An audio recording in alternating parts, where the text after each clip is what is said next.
Okay guys, good morning. Ito po ang inyong Kuya Chris. Magandang umaga po. So, mayroon po tayong gagawin ngayon. Ang gagawin po natin ngayon ay ituturo ko po sa inyo kung paano tayo mag-assemble ng ating machine para sa pang-membrane cleaning.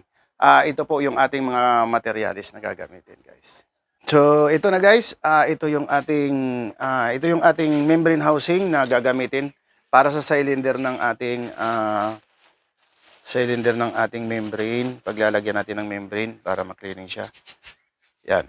Tsaka kompleto ito, isang sito. Ito yung in cap. Tapos meron tayong hose. Yan. Yung mga lock. Ayan. Tapos, importante. Ito yung pinaka-importante guys, yung tawag dito. Yan, yung ating 1.3 booster pump na ating gagamitin para sa pag-cleaning ng ating membrane. Yan.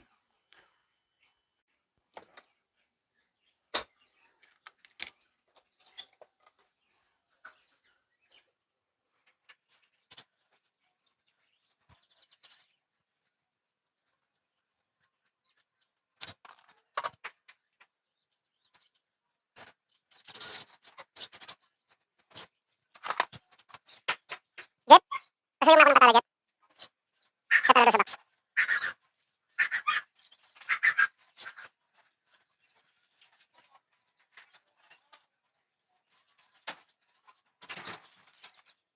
Katala lang.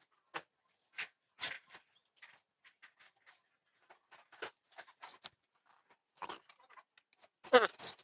Dalawa naman yun nandyan. Yan.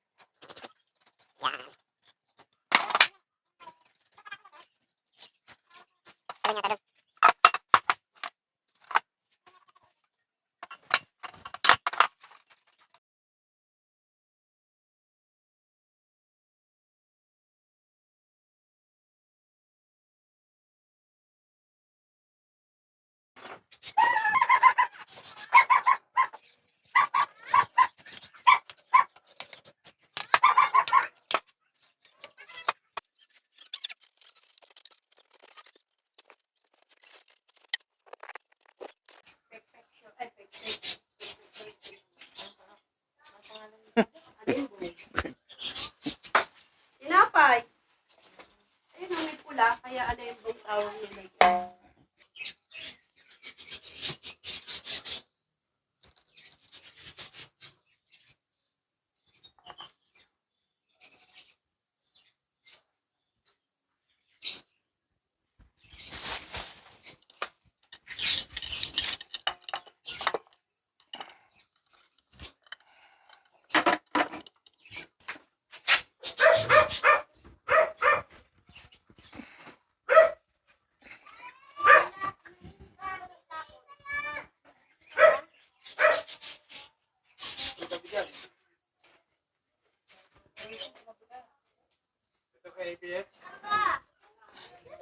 Boss, good morning.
Hello mga madlang people! Dapat Lagyan na lang natin parada mo. Tapos, Naririnig ka na dyan. Kala mo, ha?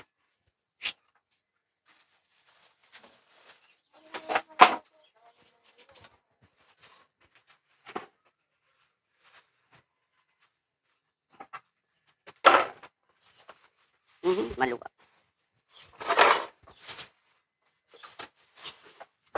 Yan.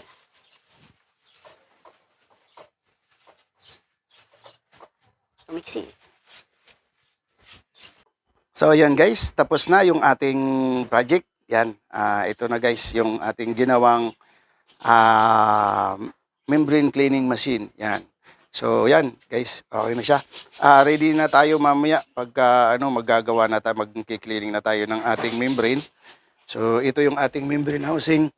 Nga pala guys, pagka mag-assemble kayo ng ganito, so medyo expensive din, medyo mahal din ang magagastos mo kasi itong membrane housing natin, yan bago yan. So kailangan natin ng puspit, kailangan natin ng pipe, yan. Ito yung inner na supply galing doon sa ating chemical na hihigo papunta dito sa papunta dito. Yan. Tapos ibubuga niya ngayon dito sa ating membrane, papasok sa loob para pumasok ang chemical. Pagpasok ng chemical, so babalik ngayon dito, papunta dito. Babalik ngayon dito sa ating timba. Yan. So ito naman, itong maliit na to, ito guys yung nilalabasan ng sa purified natin. So malalaman natin dito guys kung ito ay malinis na yung membrane natin. Ibig sabihin, tutulo na dito paunti-unti yung ating purified. So ibig sabihin, natatanggal na ang bara ng ating membrane yan. Kung nagustuhan nyo po ang ating ginawa ngayon, so paki-like and share na lang din po at saka subscribe.